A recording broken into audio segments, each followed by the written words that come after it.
On this episode of Lapeef, Let's Talk. The goal is marriage, not dating, not flings. It's marriage. So for my son, his dad would have to teach him how to be a great leader and how to be a provider because that's your role in the marriage and that's what you focus on. For my daughter, I'm going to teach her your role as a wife, and that's your number one priority. So let's focus on how we're going to make you into a good wife. So you're going to be smart. I want to make sure she's physically fit. I want to make sure that she understands what submission is and what being a lady is, and being friendly and sweet, and being meek. So that's what I would teach her. I would teach her how to become a wife, is those particular qualities. And for my son, his dad would teach him how to provide for the home. What age? I'm gonna go around real quick, and then we're gonna dive into it a little bit. What age should you begin to consider marriage? I'm gonna start with you, Kay. Your opinion. What age should you consider? Should you begin to consider marriage? Consider. I mean, when you're a teenager, I just need the age. I just need the age. Consider probably when you're like 18, but I don't think you should necessarily get married at that age as a woman. But definitely you should be considering it as soon as you get into dating age. Okay. Like, Courtney, what age should you consider marriage? I think it's on the parents to groom your kids for marriage. So with my daughter, I'm grooming her to be a wife. She's in charm school. She takes ballet. We're going to put her in cello to get her cultured. Like I said, so I'm grooming her now. Okay. So she's going to be focused on that. So therefore, when she goes to college, she's prepared, and she's going to be different from majority of women that's not as cultured as her. Okay. Kind of answered my second question a little bit, but Danielle, what age should you begin considering marriage? For women, I believe 19, 20. I think that's good. I think 18 is okay, but I think that there should be at least like some time of vetting people and courting before jumping into a marriage. But okay. Yeah, I don't think you should get married at 18, but I know you said that, Kay. Yeah, I know. I was just because she said. Nah. JR, what's going on today? I'm just trying to get around. We know I got some more questions, so I'm just trying to get around, baby girl. Look, All right. Anton, real quick, what age did you consider marriage, in your opinion? 18. Okay, so then follow up. You start considering having sex is the minute that you should start considering getting married. Okay, so the follow up question that I had was, what advice would you give your son and daughter about dating versus marriage? Start with you, Danielle. So I have a son, and I would give my son the advice that you want to always look at where a young lady is coming from, her background. And that's where I think experience, maybe not necessarily dating, formally, but just having experiences with a diverse array of people will show you that, okay, the experiences, the conditioning, the upbringing people have has something to do with how they will react in relationship with me. So my advice to my son will be, look at how you were raised, look at the people that you have around you, look at the tax bracket of the people around you. And when you're going to look for suitable dating partners, women, you need to be looking for people who meet the expectations that you have, that you had growing up. Anton, what advice would you give your son and your daughter about dating versus marriage? I would tell them that, or I tell them that I don't believe in dating at all. And to marry your best friend. Marry your best friend. That's pretty much it. Marry your best friend. And I don't believe in dating because I think that people that date just waste time. And align yourself. Put yourself in the company of people that's going in the direction that you're going. Don't date based off of the looks. Don't date based off of love. Don't subject yourself to any of that foolishness and nonsense. Align yourself with people and be in good company. You are the person that you surround yourself with, and to always keep great company and marry your best friend. All right. Kay, what advice would you give your son and your daughter about dating versus marriage? I would tell them that, you know, like I think we were talking about earlier, dating is more so just a short thing. You know, don't spend your whole youthful years just dating people and all of this stuff. Definitely look for someone who is a good friend, like Anton said. Look for the qualities that have been instilled in you, you know, the things that have been put into you from your parents are qualities that you should look for in a mate, and definitely run those people by the parents. I mean, this is all hypothetical, but I'm assuming that's what I would say to my child. Okay. Courtney, same question. What advice would you give your son and daughter about dating versus marriage? The goal is marriage, not dating, not flings. It's marriage. So for my son, you know, I mean, his dad would have to teach him how to be a great leader and how to be a provider, because that's your role in the marriage, and that's what you focus on. For my daughter, I'm going to teach her your role as a wife, and that's your number one priority. So let's focus on how we're going to make you into a good wife.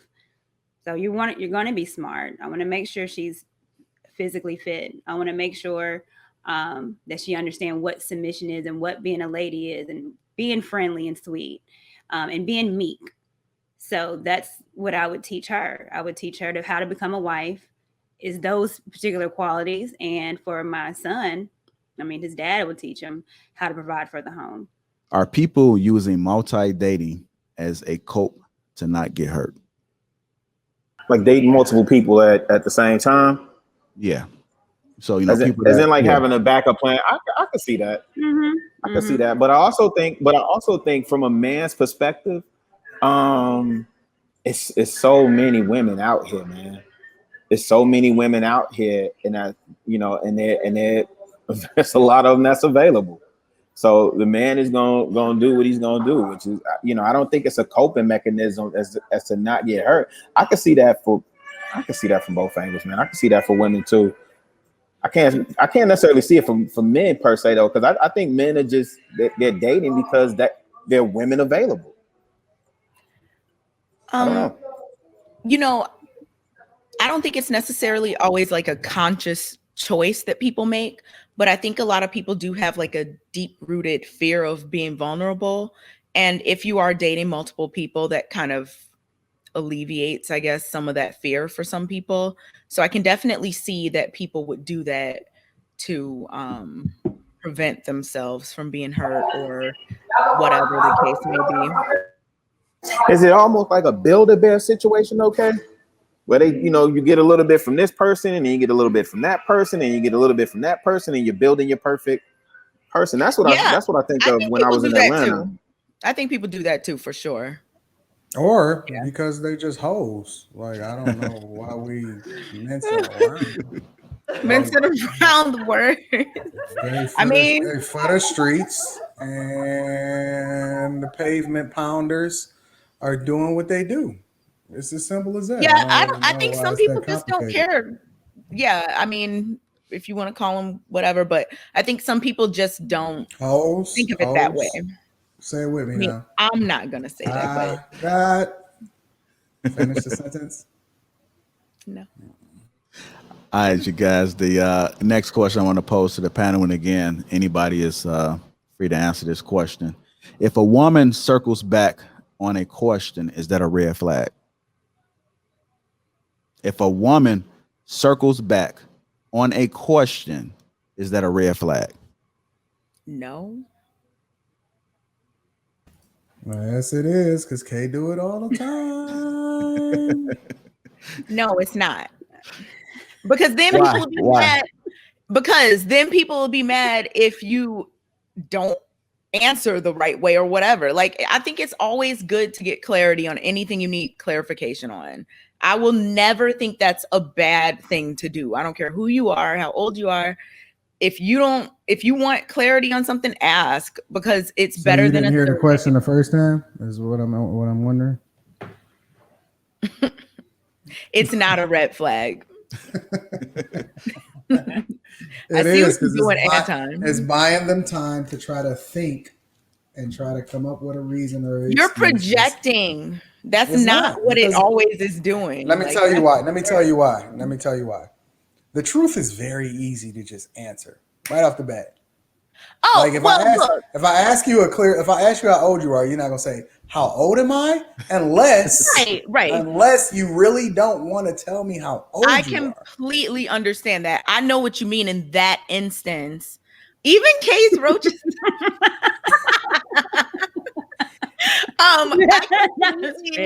Look, I completely understand what you mean in terms of those types of questions. I thought that he was talking about, like, you know, questions that we talk about on the show. No, I'm just talking about a simple How question. is it any different? How is it any different? Like, Anton, if you were like, do you have kids? And I was like, oh, what do you mean? Or something, then yeah, like that's an issue. That's a red flag, because either A, I don't want to answer that I got kids. Exactly. Or it's still a red flag, but Exactly. I perfectly understand the question. Exactly. But if you ask me something more abstract and I say, okay, can you clarify what you mean? That's not a red flag. So I get what you're saying. We were just thinking about different types of questions. Don't make that face, Anton. I'm just so tired. Anybody else want to respond to that question? I ain't even been the one that's been getting him. JR is the one that keep the heat on you tonight, so it ain't even got nothing to do with I don't know what's going on. I don't know. I hate that. I do not like that.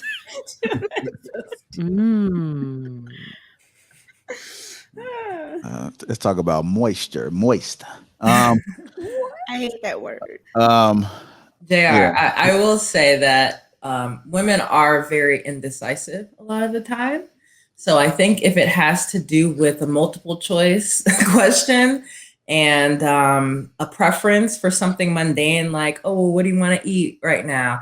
I'll tell you this. There's a lot of times where, like, my husband will be like, what do you want from Uber Eats or something like that? And I'll be like, hold on, I got to look and see what's up.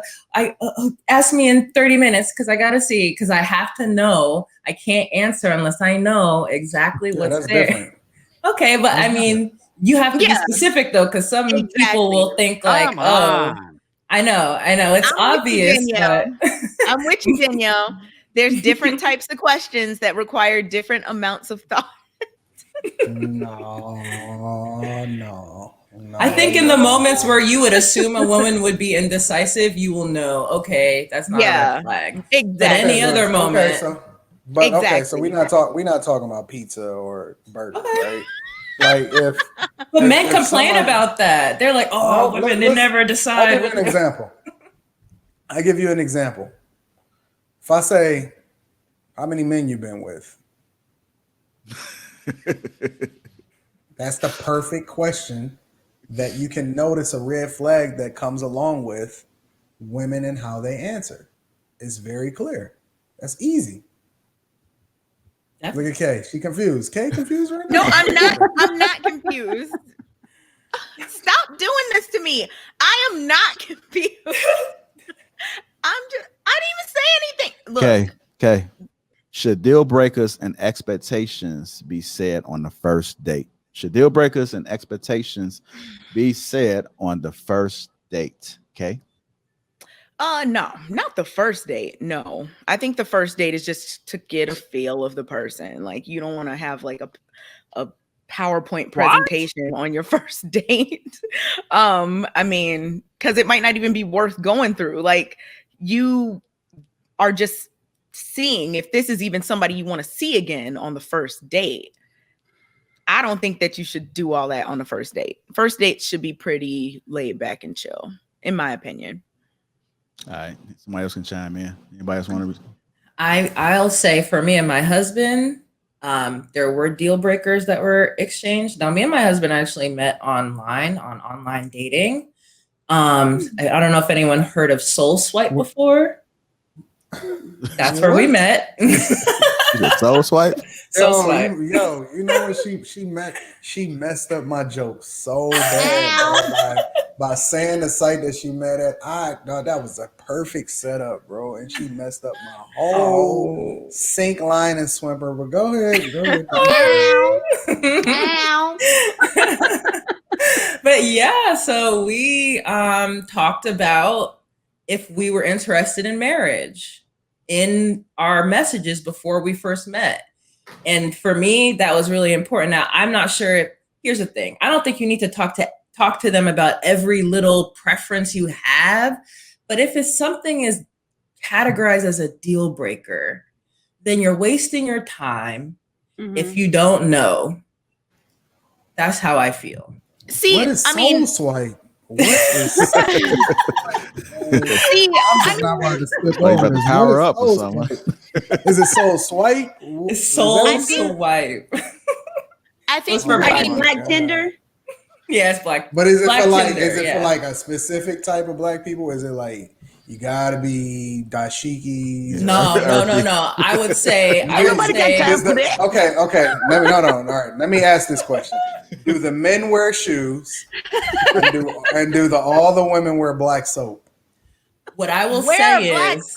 oh my goodness. What I will say I is just want to know. it's less. It was less Black Planet and more LinkedIn. I'll say that. Okay. Oh, man. Look this up. As long as these chicks ain't, these chicks that decide It's called they what? don't want to wear What is it called again? deodorant. Soul It was what? called Soul Swipe. Look at JR trying to download it. I know. I'm downloading it right now. About to be on there. What it Soul do, Black baby? Dating. It's on Google Play. Soul That's finds you crazy. black locals to match, chat, and meet I ain't there never by had simply that swiping left and before. right. Soul Swipe is a Black revolutionary Tinder. way to Yeah. meet other black people around. Yeah. I'll tell you, I And they had. got 2 stars too. They got a Good rating of a experience. 1.4. No, but I can't speak for the recent activity. Okay, this was a couple of years ago. Soul Swipe is a new Tinder app. Like, Yeah, so You know what? With that question, I assume that there's been some conversations before you even go on the date. So, like, I don't know. That's why I think the first date should just be kind of chill and fun. Because unless it's a blind date, you've probably talked to them in some kind of way before you went. I'm just saying, like these chicks that decide not to wear deodorant. Dog. oh no. Why is this your biggest natural. Anton, I'm all natural. with these you've been chicks? talking about this since the first show I came on. You've been talking about the deodorant situation. Oh no. I'm No, think about it. Think about it. They don't wear. Look, this is the prototype. They don't wear deodorant. They got them bowls that make sounds. I have one of those. It's a singing bowl. The sound bath. A singing bowl. I don't know what these are. They got crystals. They got them super crystals and stuff. Dog, like the men don't wear shoes. And You know what? you know how the men how guys today, like your clothes is a little bit more fitted and your pants is a little bit more tapered and stuff. Like all of the men's pants are like, they not like a canvas, they like a flowing thing. So when they walking and they Like don't linen. wear, they're linen. And when they don't wear shoes, like the bottom of their pants do like this against they ankles and stuff like that. It's the craziest thing that I ever seen in my life, bro. And I don't understand it, bro. But Speaking hey, of listen, crystals, if y'all don't want to wear deodorant, then that's cool with me. I don't care. Oh no, deodorant's necessary.